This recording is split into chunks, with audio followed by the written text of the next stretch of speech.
Welcome to the Giving Voice to Depression podcast. We're your co-hosts, Bridget and Terry. Each week, we explore a different perspective on or experience of depression because it varies in form and severity, affecting us differently. Our guests share intimate details of their struggles, coping strategies, and recovery. We keep it real because the struggle is real.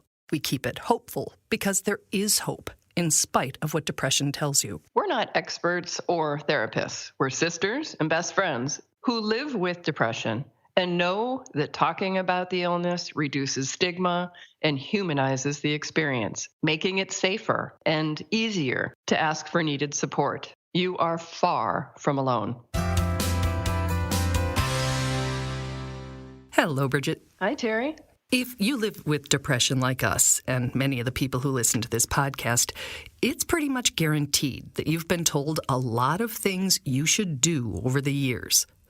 Things along the full advice spectrum, from call your doctor, consider meds, or talk with a therapist, to go outside, get some fresh air and sunshine, exercise or meditate, to downright annoying suggestions like just snap out of it or think happy thoughts. Today's guest, Catherine Ponti, turns that kind of advice on its head.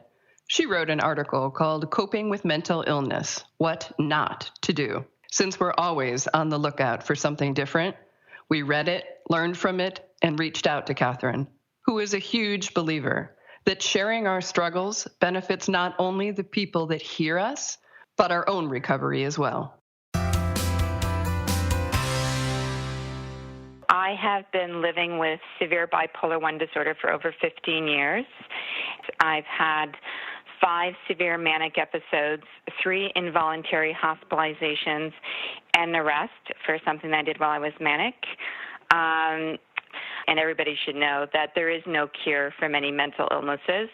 And so I recognize that. So by being in recovery, I mean that I'm able to manage my condition so that it doesn't interfere with key activities in my life, such as pursuing a career, having good family relationships, and being happy. Recovery is seldom, if ever, a straight path or a quick fix. And it certainly wasn't for Catherine. Just like with meds, it can take a while to find the right support team, including the right therapist or doctor. One of the things that had been keeping me back was my psychiatrist. She had very diminished expectations for me as I had a condition, and she kept me on a highly sedating medication regimen, which for anyone on bipolar might know the impact of 600 milligrams of Seroquel a night, which kept me sleeping 14 hours a day, and I realized that I wasn't going to be able to do anything on that medication regimen, but she refused to change it. So after 5 years, Catherine changed it. She sent an email to her psychiatrist firing her and began a different and much more successful recovery plan. Her new doctor is a 3-hour round trip from her home, but she views the inconvenience as a small price to pay to get her life back. On the very first appointment, he changed my medication regimen so that I went from in about a week, 2 weeks. I mean, changes can happen very quickly if you have the right treatment. I went from about 2 weeks from sleeping 14 hours a day to sleeping 10 hours a day. When I saw him, I was obese. In about a year and a half, I lost 71 pounds. And that was simply from a medication regimen change.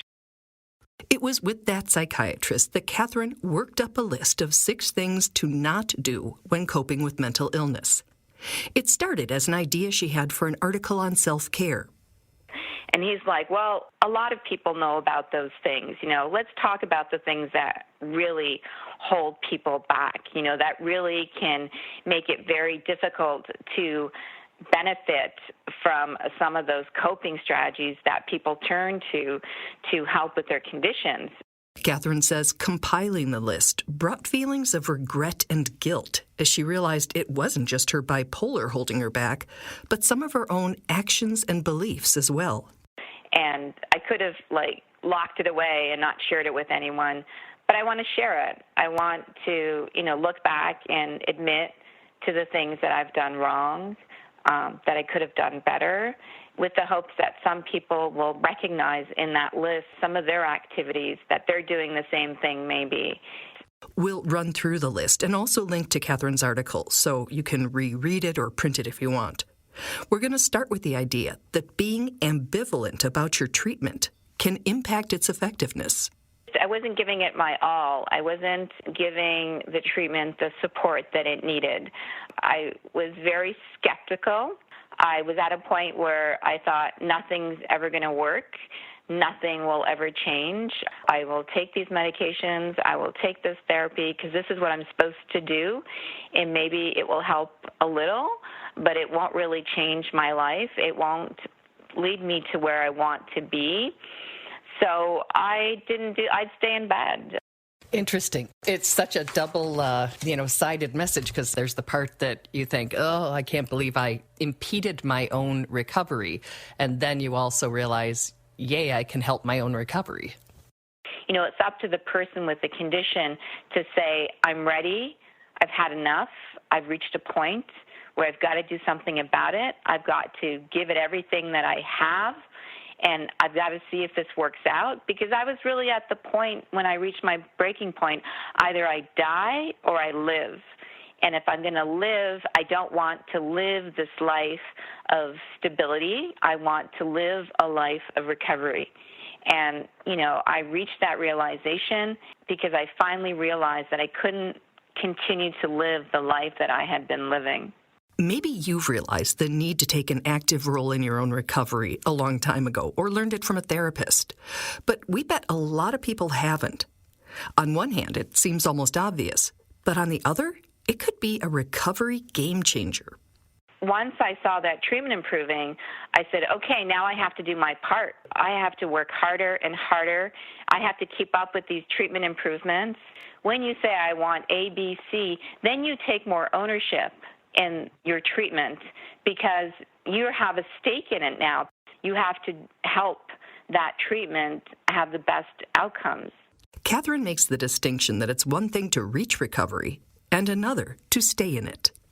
You're still going to have these struggles, but you have to work really hard to reach recovery. You have to believe in yourself. You have to say, I can do it. You have to look to your support network for support. Do whatever it takes to get that treatment that gives you confidence that you can reach your goals. You have to practice shared decision-making with your doctors, which is where you all have a say in your treatment.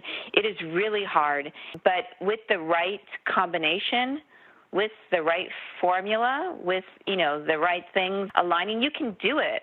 And you can do it, in a relatively short period of time. Another harmful behavior to avoid is denial. When I was diagnosed, images flashed through my mind. I saw stigma. I saw everything that stigma says about people with mental illness. The loss of my dreams, the inability to pursue my career, the possibly jeopardizing my family plans, lost friends, what would people think of me, how would they regard me. So I didn't want to turn into that person. And so I lived for 6 years being untreated until I could no longer deny that I did indeed have a condition. Another behavior to avoid is dismissal. A big point of dismissal is I refused any help from my friends and family. My husband was always concerned. My mother was frantic. She knew that I wasn't well, and she knew that I wasn't doing anything about it. Which leads to the next behavior on Catherine's list. That flows into ignorance about me wanting to know as little about this condition really as I could, because I didn't want to come to that conclusion that everyone else had arrived at, that I did indeed have a condition and I did indeed need help. Another common behavior that interferes with recovery and coping is non-adherence. I was on medication, I was getting treated, I was getting better and better. The symptoms went away, and so I thought it's time to stop taking the medication. And that was awful. Now I'm actually on way more medications than I like to be on. I'm on lithium, Latuda, Lamictal, Seroquel, Vyvanse, Synthroid. Even though I'm doing well, these medications are a daily reminder to me that I'm not well. The last obstacle to recovery Catherine lists is recklessness, a word we hear a lot in relation to bipolar disorder. This story is from a time Catherine demanded to be taken off a med with bad side effects.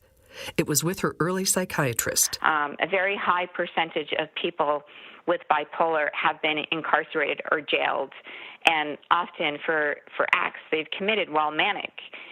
And my doctor told me that medication noncompliance is the number one reason for relapse, can have very serious consequences. It was a very hard lesson to learn. And the other time with recklessness, a few times, which led to hospitalizations. Commenting on that list, Catherine's doctor writes, Catherine's candid description of times she more than once got in her own way, possibly undermining her own treatment goals, is far from unusual, and I suspect will sound familiar to many who struggle either first or second hand with chronic mental health conditions. By definition, it's awfully hard, if not impossible, to recognize blind spots. From 2000 to 2016, I was stuck, and I never thought that I was going to get unstuck. I thought that was it. I thought this was my life until I started believing otherwise, until I started believing other people, seeing their examples, connecting with them, sharing our experiences, figuring out what works, what doesn't, how do I get over this hurdle. Sharing those experiences with other people really, really helped me to get to where I'm at right now. But it's a huge struggle. It's a huge struggle to overcome depression because depression is so debilitating. It is such a difficult thing to overcome. And you have to believe in yourself. I think it really starts with self-love. You have to love yourself. You have to believe that you are worthy, you deserve more, and you can achieve more, and you can do better. You can have a better life. You can be happy again. Catherine so believes in the power of peer support that she has started an online community called For Like Minds. One really cool feature is a platform specifically for supporters of people with mental health challenges, where they can share with each other what works, what helps, and what makes things worse. We'll link to that site as well as to Catherine's article, Coping with Mental Illness, What Not to Do. And for those of you not on our social media, we want to share our big announcement that this is the second anniversary of Giving Voice to Depression. Whoop, whoop, indeed. Our first year, this podcast had 16,000 plays. And now, a year later, our weekly episodes have been played more than 113,000 times. So thank you for listening. And please help spread our guest stories of resilience and hope. If you'd like to sponsor an episode, please head to our website, givingvoicetodepression.com, and click the Sponsor Us tab. Thank you, Catherine, for your insights and for your optimism. Absolutely. We need both. I love you, Terry. I love you too, Bug. Thank you. We truly hope that our podcast brings a little more understanding, helps you better articulate your experience of depression, or better understand how to support someone else's. We invite you to join us for daily posts on the Giving Voice to Depression Facebook page and on Twitter and Instagram at Voice Depression. It is a comfort to be among fellow travelers on depression's dark road. And remember, if you're struggling, speak up. If someone else is, listen up.